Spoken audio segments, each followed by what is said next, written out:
Se eu me tornei quem eu me tornei como profissional hoje, foi por causa da minha mãe. Ela me ajudou muito a me regrar com essas regras que ela colocava e que eu cumpria. Então, isso foi muito importante pra mim. Então, eu fiz a transição de carreira e eu falei assim, bom, eu preciso começar a pensar o que que eu quero, onde eu quero chegar, colocar metas pra mim. Porque eu não posso falar assim, tô saindo da loja, tá, mas e aí? A gente tem que ter um cronograma, a gente tem que saber aonde a gente quer chegar. Eu falo que são objetivos, né? E aos poucos a gente vai cumprindo isso. E eu coloquei o objetivo e falei assim, bom, antes de eu sair, eu preciso, primeira coisa, pensar numa equipe. Porque eu já não postava os projetos na internet justamente porque eu sabia que eu ia ter uma demanda profissional, que ia chegar projetos pra mim, e que às vezes eu não ia conseguir atender, ou que eu ia ter que pedir um prazo maior pro cliente, às vezes ele queria executar aquilo com menor tempo, e às vezes eu não ia conseguir ofertar. Então, a maioria das pessoas que eu fazia projeto quando eu comecei, ou eram conhecidos meus, ou eram pessoas que viam algum trabalho que eu fiz, e que me contatava para poder fazer um orçamento e, consequentemente, acabava fechando o projeto. Então, eu falei assim, bom, vou criar uma equipe. Aí eu comecei a fazer testes, não só com profissionais que trabalhavam para mim em obras, pra gente selecionar uma mão de obra de qualidade. Uma memoraria, uma construtora de qualidade, uma marcenaria de qualidade, um pintor de qualidade, um gesseiro, porque não adianta eu fazer um projeto maravilhoso e eu não ter pessoas que executam. Então, eu falo que a gente nunca consegue fazer nada sozinho.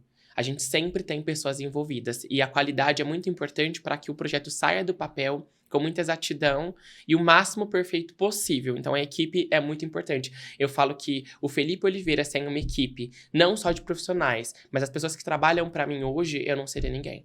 Hoje eu não seria ninguém. Porque se fosse quando eu estivesse começando há um bom tempo atrás, talvez eu conseguiria coordenar melhor, fazer um projeto sozinho, mas quando eu tinha 1, 2. Hoje eu não tenho 1 e 2 mais. Eu tenho bem mais que isso. Então, os meus colaboradores são pessoas extremamente importantes na minha vida. E eu também quero que eles cresçam assim como eu venho crescendo também. Acho que todo mundo tem esse direito. E aí fiz essa transição, decidi que eu ia sair. Fui criando essa equipe não só de profissionais para trabalhar em determinadas obras, mas também de pessoas que trabalhavam junto comigo, que, como eu falei, eu não conseguiria atender a demanda sozinho. E eu fui criando isso. E chegou um determinado momento da minha vida, eu falei assim, bom... Parei, pensei e falei assim, eu preciso sair. E aí eu fui conversar com a minha mãe, mas antes de eu sair, eu tentei um aumento de salário pra tentar ficar, porque eu tava inseguro, né? Porque assim, 13 Aquele medo, anos... né?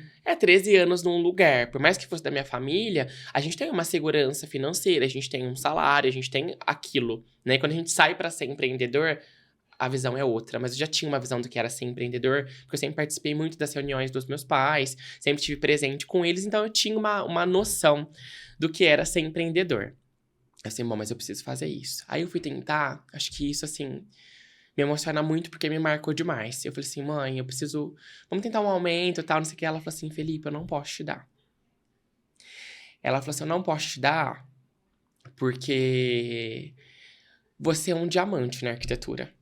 Ela falou assim, não é porque você é meu filho. Se eu achasse que você não tivesse a capacidade de conseguir se desenvolver tanto na arquitetura, eu não teria nem deixado você, talvez, fazer essa faculdade. Eu teria te aconselhado e conversado com você. Pra você tentar mudar de curso, mas eu sempre sabia, sempre soube, na verdade, que você iria conseguir ter um bom desempenho. Aí eu lembro quando ela falou assim pra mim, eu não posso aumentar, porque você é um diamante. E eu estaria sendo muito injusta com você como mãe, porque eu estaria te guardando dentro de uma caixinha. E não é isso que eu quero pra você. Ela falou pra mim que eu tenho certeza que você tem capacidade e potencial, e eu falo isso porque eu sei que você tem. Então aquilo me marcou muito, muito na minha transição de carreira. Porque eu não tava escutando aquilo de um chefe que ia falar assim, Felipe, pode ir. Não, eu tava escutando aquilo da minha mãe. E eu sei que eles sentiram muito a minha falta também, porque assim, eu sempre agreguei bastante, assim como eles agregaram muito na minha vida. Os primeiros dias, assim, foram muito estranhos pra mim não estar mais lá. Mas ela falou isso pra mim e foi uma coisa que me marcou.